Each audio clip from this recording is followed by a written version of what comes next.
I have built my own stainless steel canoe. The process started 6 weeks before the Sudbury to the Sea River event in Suffolk, with the delivery of the stainless steel sheets.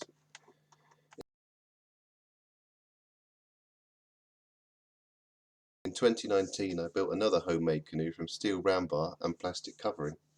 Although fun to build, it was very slow in the water and very vulnerable to punctures in the plastic covering, and I had to give up on the first day, exhausted.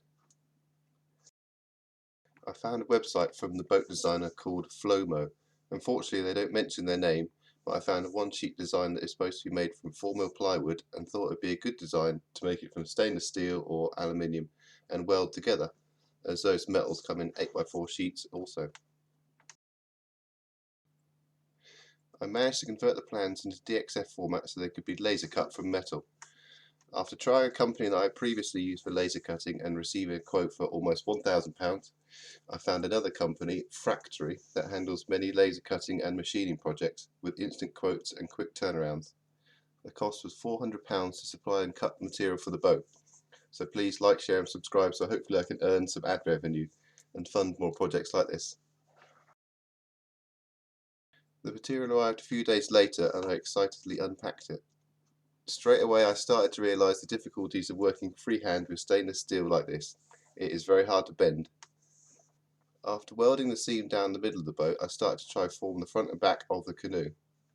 This was a difficult process that required much pre-bending and wrestling of the material, often resulting in building up a sweat and the metal springing apart.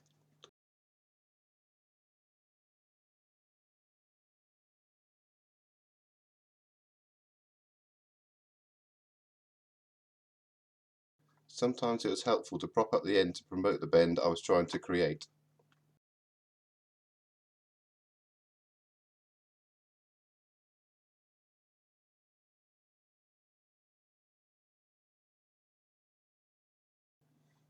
In some places the build-up of tolerances and distortion was too much and the material had to be cut out to make the edges meet again.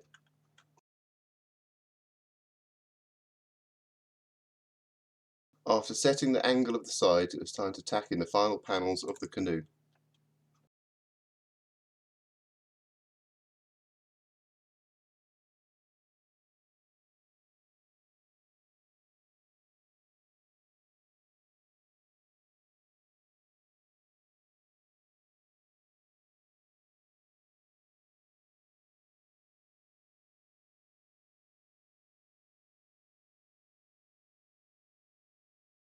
Again, a slight tweak of the pattern was required to make things line up correctly.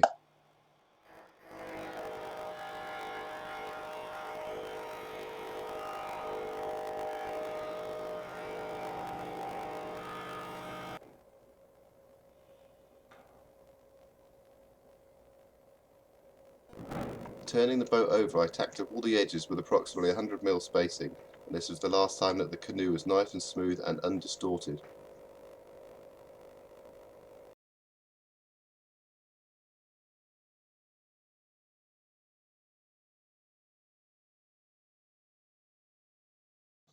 Sometimes it needed some light persuasion. Then it was on to the long task of welding all the seams together with a TIG welder. I am certainly a beginner at TIG welding and found this a difficult task as it is not easy to fill much of a gap with TIG welding, and it is much slower than if the pieces are butted together.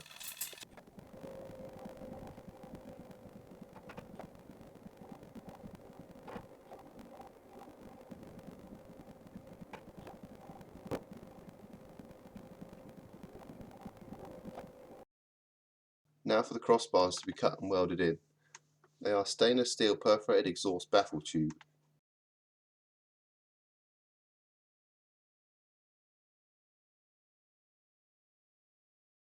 They were cut to match the angle of the sides and welded in.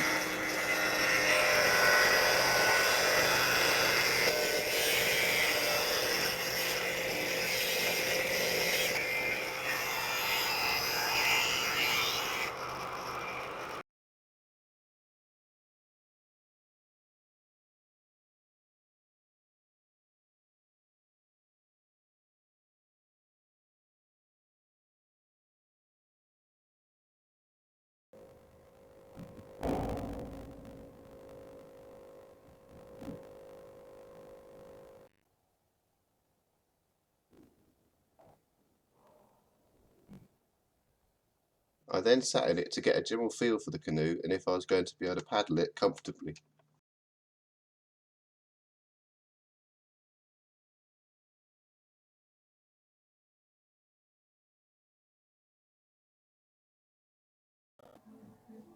Raiding the kitchen, I found my mum's best stainless steel pot to borrow the handles.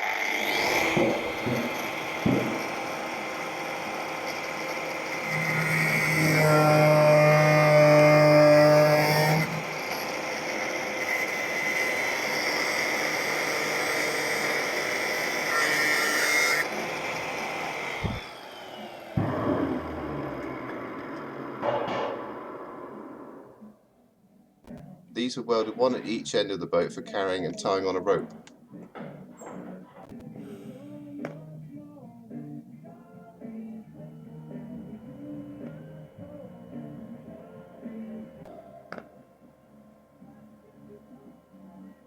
With the fabrication done, it was time to grind back the welds and give the canoe smooth edges and seams.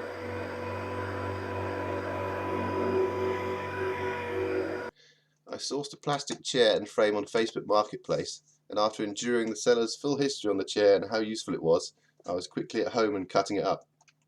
I just wanted to use a seat and part of the frame to secure it to the canoe. I drilled some brackets to bolt it to the canoe and MIG welded them to the frame. I had to bolt it to the canoe because I could not just weld it straight on due to dissimilar metals.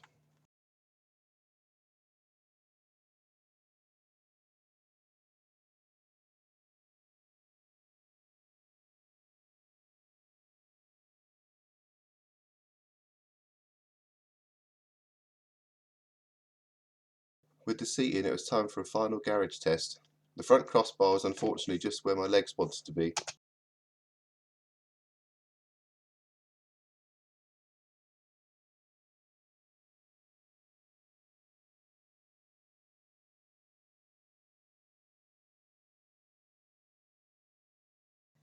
Now for the final step that I've been looking forward to, the finishing and polishing of the outside for a probably slight performance increase, a great mental boost and a dazzling spectacle for fellow paddlers.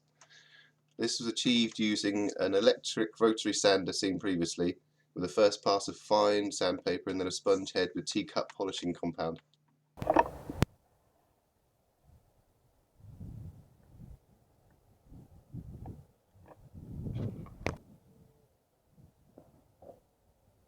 For testing, we took it to a local farmer's pond where we eventually unloaded it from the trailer. It is awkward but manageable with 2 people. I attached a very long rope with a milk bottle on the end so I could find it if it sank, because of course it has no natural buoyancy. Yeah. With cameras rolling, it was time to put it in the water. With the uncovered ends, this had to be done carefully so as to not fill it with water.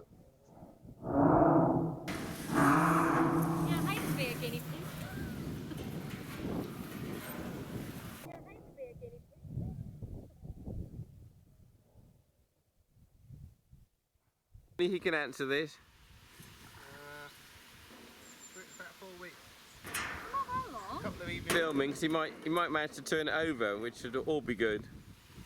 Initially it felt very unstable and I sat in it on my knees, but when I was sitting flat in it, it was much better. Flat on your bottom, yeah, Twitchy, but didn't feel like it was going to tip straight over.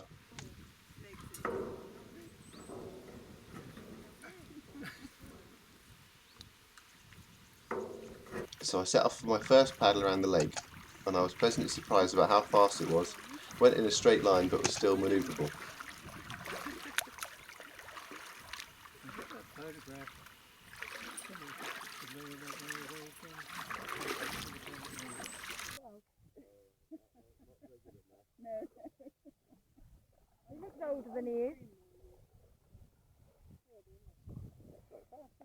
It was quite tippy, and due to its low position in the water, I had to be careful about limiting how much wobbling I did. How close that is to the water coming in.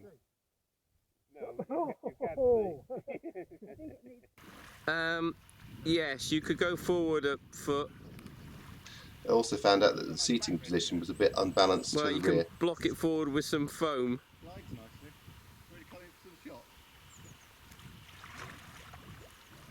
You wait. 15, 16? No, he's 12. No, I'm not very good at maths. No. He's older than you.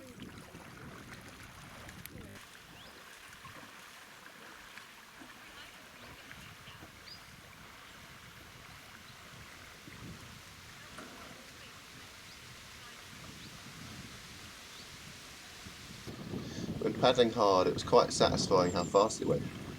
I measured about 4 or 5 miles per hour, but this took a lot of effort and it was much more efficient to cruise about 2 or 3 miles an hour. Smile a bit like it's easy.